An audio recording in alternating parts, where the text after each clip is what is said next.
What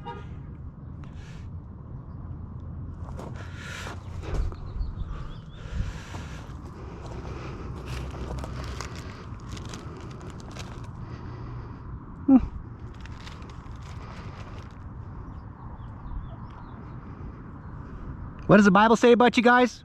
The Laodicea church? It says, so that because thou art lukewarm and neither cold nor hot, I will spew you out of my mouth.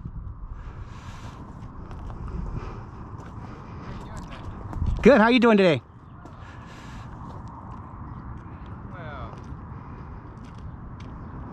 I'm new to the area, so I'm trying to want to introduce myself. I'm Joseph Corrigan. Joseph, I'm Bryce. Nice to meet you. Nice to meet you. Who, Bryce? Yeah. Are you the pastor?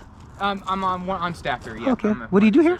What's that? What do you do here? A little bit of everything, apparently. Okay, so you guys are quite aware that there's a death clinic right next door to you guys? Yeah. I've learned that. Yeah. Right. Are you happy with that? No, I mean, no. No? Good. But it's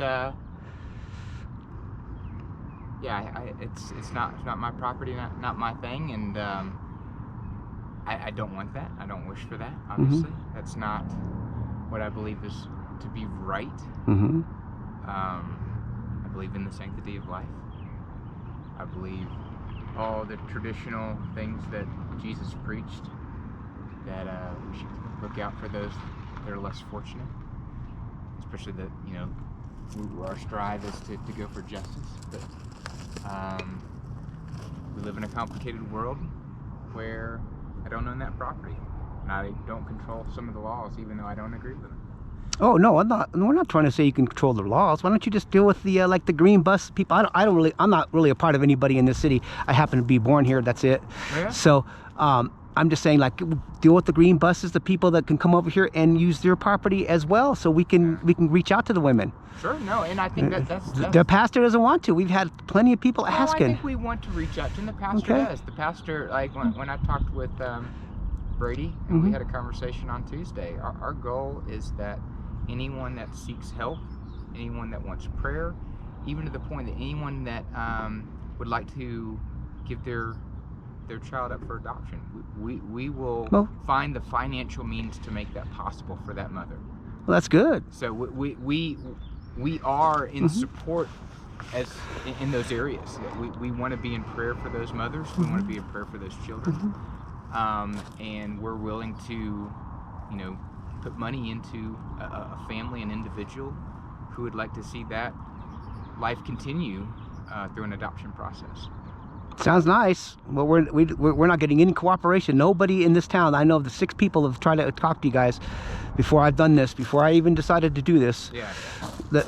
And there's nothing is happening. You guys are just totally ignoring the other Christians. I think our stance was that we're not going to directly partner with any third-party organization.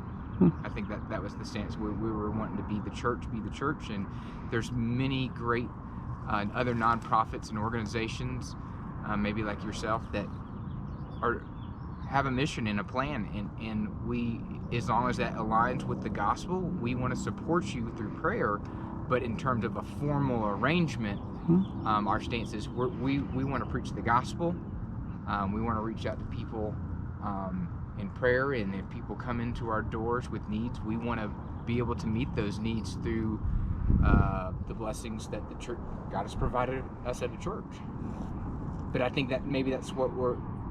So yeah, we're not like saying, hey, we're going to go arm in arm with you formally, but in behind the scenes, we're saying, hey, we're about prayer, we're about reaching these women who need help, and we are about life. And so in those things, we're in agreement philosophically, but we're not going to partner like in a formal arrangement with any organization in that sense. Does that help define? I know that. No, it seems kind of wishy-washy, but that's okay. I mean, that's on you guys. Seems like you, like, okay, listen. There's no way this place could use your parking lot without some kind of an arrangement. There's no way. There's no way. I don't know the rules of the shared. I don't know who owns what. That's because I'm new. I don't know where the property line ends and what is from a citywide saying, hey, this is shared property or not. I don't know those things. Right. How long have you been in this church? 10 days. 10 days. Okay. So it's super new. Okay. Yeah. Okay. Okay. So that's fine. what I say. When I generally Yeah, don't but know, well, I've been I dealing don't this know. with about 8 months. I have a little bit more experience. Okay. And what was your name again? Mine's Joseph Corrigan. Joseph Yeah. Corrigan. Yep. Joseph. All right. Oh, cool. Yep. All right. Well, like I said, I just want to introduce Yeah. myself. Do you know this is the world's largest late-term abortion center city in the world? I've heard that it's. And we just they opened up 5 new clinics, and this is one of them. Yeah. I mean, it's unfortunate. I think those things that you and I are probably in agreement. That I wish we didn't live in a world, in a society that supported or allowed and made that an option. I mean, it's heartbreaking. I've adopted 3 kids on my own. Good. We did that through the foster care system for the primary reason that we knew that these kids were, all 3 of my kids were abandoned, essentially. And so I have a heart for that. And Good, and then that's very nice because that's what we're trying to deal with too. Abandoned children. and it is. It's We just on a we work different with the level and women. everything. We give them So- money as well. We get them out back home to where they come from because they're all coming from here. They're not. They're most. You're not killing 1,000. 200 babies a week in Albuquerque. From just Albuquerque, it's impossible. It's just not happening. So they're coming from other states. So yeah, we agree on all that, but we're gonna have to get some kind of like agreement because you guys are parking in their parking lot. That makes weird sense to me. It just. I don't know the. I already got a little. I got a little inside information already. So, You might, yeah. so, and I don't know. When's your pastor getting back? He's back now. Oh. He was actually back Sunday. Oh. He didn't preach on Sunday. Uh-huh. But he's back now. Yeah. Okay. And your name is Bryce? Yeah. Bryce. Yeah. And you're married. Got 3 kids. Yep. Good. I actually have 7 kids. Let me ask you another question. So First Church, I have no idea. What are you guys affiliated with? You got the Southern Baptist. You got this place. Yes. So first, the Christian Church. I'll try to make it as brief as possible. That's cool. Back in 1800s, there was like a big revival, and the goal of one of the revivals was to go say, hey, we want to be a church that goes back to the original tenets of the New Testament. Because a lot of times, and you've been in the church long enough, you know this, that there's a lot of things we do in a church and we're like, why do we do that? Well, because so-and-so said so, and this was some tradition, and some pastor, some pope, some whatever that is, started a tradition. And so the goal of the Christian church is to say, hey, we want to be as faithful as possible to the New Testament teachings and how they did church. And so that's kind of where that it's really what one of the phrases of the Christian church we're called the restoration movement. We want to restore back as much as possible to the New Testament. Preterists?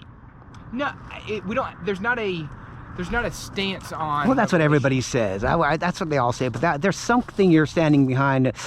Your church from the Southern Baptist or the Independent Baptist or the St. Mark's. That sets it apart. Okay. Is each church in the Restoration Christian Church is independently governed and operated. So we don't appeal or have to get approval or have an overseeing body. We don't have an overseeing body. So the decisions that the local church at this church makes